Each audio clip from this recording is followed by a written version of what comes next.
এসছে? তুই তো আর যাবি না, আমাকে আসতে হবে। তোর মন শক্ত পাথর হয়ে গেছে। বস বস বস বস বস বস, তোকে আমি চা বানাতে তোর আসি। মন পুরে না, তোর মন শক্ত হয়ে বস বস গেছে। বস, আমার মন পাথর হয়ে গেছে, তুই বস, চালে আসিবা না। আমি ওর বাড়ি যাইনি, ঢং করতে করতে আসি। আসছিস তাই সম্মান করতেছি। পুদিনা পাতা দিয়ে চা খাবি, তোকে চা খাওয়াচ্ছি, দাঁড়া। রোজ রোজ জ্বালা হয়েছে, রোজ আসে মানুষ, একদিন দুদিন কয়দিন আসে, আবার শুনতে পাচ্ছে নাকি কে জানে। ভাবি থাকো। চায়ের কথা বলছে আসা মাত্রই। তো চা কি দিবে না নাকি? এত দেরি হয়েছে কেন? এত সময় নষ্ট করছি, তাও মনে হয় চা খাইয়েই যাবি। মানে ঢং, চিনির যে দাম বাইরে গেছে, মনে হয় কম করে দিচ্ছিলাম, তো বেশি পড়ে গেল। না, চা খাওয়ার হাউস মিটে গেল। এখন তখন গেছে চা বানাতে, চা খাওয়া হবে না। ভাবি যে জিনিস, চা আর দিবে না। যে চিনির দাম মনে হয় এগুলাই ভাবছে। দেখি তো যাই, চলে গেল না, বসে আছে। বসে তো আছে করে, ठीक है। যাবে না মনে হয় আজকে, চা খাইয়েই যাবে। যে কিপটার কিপটা, ওই চিনির দাম বাড়ছে, ওই আমাকে আর চা দিবে না। যাই, চলে যাই। পুরে মাছি চিপে লেওয়া মানুষ ওটা। ওই চা খাবি, আসার আর সময় পায় না, ঢং দেখে বাসি না, চা গিলবে। ইচ্ছে করে এসেছে আমার বাড়িতে, মনে হয় বাড়িতে চা করেনি কিংবা চিনি নাই, এই জন্য আমার কাছে এসেছে। কি দরকার আছে তো খাসে চা খাওয়ার, এখন সব সময়তে চলে এসেছে। দেখা তো হইলই, চলে যা, বসে থাকার কি দরকার আছে? सबर करो। থাকলে ভাবি চা খাবো না, ভাবি চলে যাচ্ছি। যাস না রে ভাবি, এত চা নিয়ে চলে আসছি, যাচ্ছিস কেন? ভাবি এই চা সব জায়গাতে পাওয়া যায় না ভাবি, আমার হাতের স্পেশাল চা, হায়দ্রাবাদ চা বানিয়েছি, বুঝছো? চলো বসো। দুধ আছে নাকি এর মধ্যে? এগুলা স্পেশাল দুধ, বাহিরের দেশের দুধ থেকে বানিয়েছি, এটার এমনই কালার হয়। ওখানে বস। দুধের কালার আবার এরকম?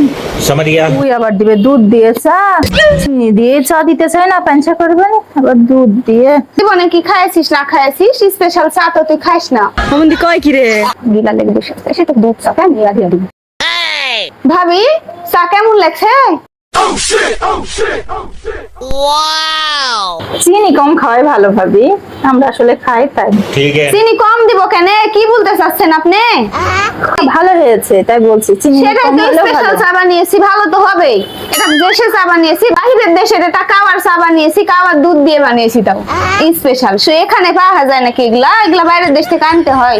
আমার হাজবেন্ড সপ্তাহ সপ্তাহ ইংল্যান্ড থেকে নিয়ে আসে এগুলো, আপনি জানেন? তাই? अबे साले। চাটা এত সুন্দর লাগছে, কি দিয়ে বানালেন ভাবি? রেসিপি একটু বলেন তো। শুনবেনই যখন, তো বলছি গোপন, যদিও বা বলার ইচ্ছা নাই, তারপরেও আপনি ভাবি কাছের লোক তো বলছি তাই। এখানে পুদিনা পাতা দিয়েছি, লং দিয়েছি, চিনি দিয়েছি, আর বাহিরে রয়েছে বললাম যে অস্ট্রেলিয়া গাভীর দুধ দিয়েছি। আমাদের দেশের দুধ দিলে তো চায়ের রং কেমন দেখা যায় না, তো এটা বাহিরের দেশের গরু, তো ওই জন্য চাটা এমন দেখাচ্ছে। ঠিক আছে, এটা অনেক স্বাদ, খানা নিয়ে যাবেন? না না, আপনি নেন, আপনি খান। না না না, আপনি ভাই খান খান। খান, আপনি গিলেন। আমাকেই গিলতে বলছেন ভাবি শুধু? আপনি একটু গিলেন তো, স্বাদটা একটু বুঝেন, ভালো তো অনেক। এগুলো আমরা রোজই খাই। ঠিক আছে ভাবি, খাইছি। अभी मजा आएगा ना भिड़ो। এই কাম সারেছি, তো মুখেই তোলা যাচ্ছে না, গল্প তো খুবই দিলেন। আল্লাহ। रोम रोम भाइयों। ভাবি তুমি এখানে বসো, তোমার ভাই আবার মুরগ এনে রাখেছে, 2 দিন হলো, তো তোমার জন্য বাহিরের মুরগ আছে, ওটা রান্না করে দেবো, তুমি তো বসো, যাইও না যেন। এটা কিন্তু যাইও ভাবি। চা বানাইছে অস্ট্রেলিয়া গরুর দুধের। অস্ট্রেলিয়ার নামটাই ভালো করে বলতে পারে না, আবার অস্ট্রেলিয়া। কোনো দুধ কালো হয় নাকি? अबे साले। বাইরের দেশের দুধ যদি কালো হয়, ওরে বাবা, আবার বিদেশি মুরগ খাওয়াবে নি। তাই ভাই আগে ভাগে পলাই, এর হাতে কোনো মুরগি টুরগি খাওয়া যাবে না। रुको जरा। তো চাচ্ছি তুই যা। ভাবি যাস না রে, যাস না, মুরগি রান্না করবো, খায় যাস।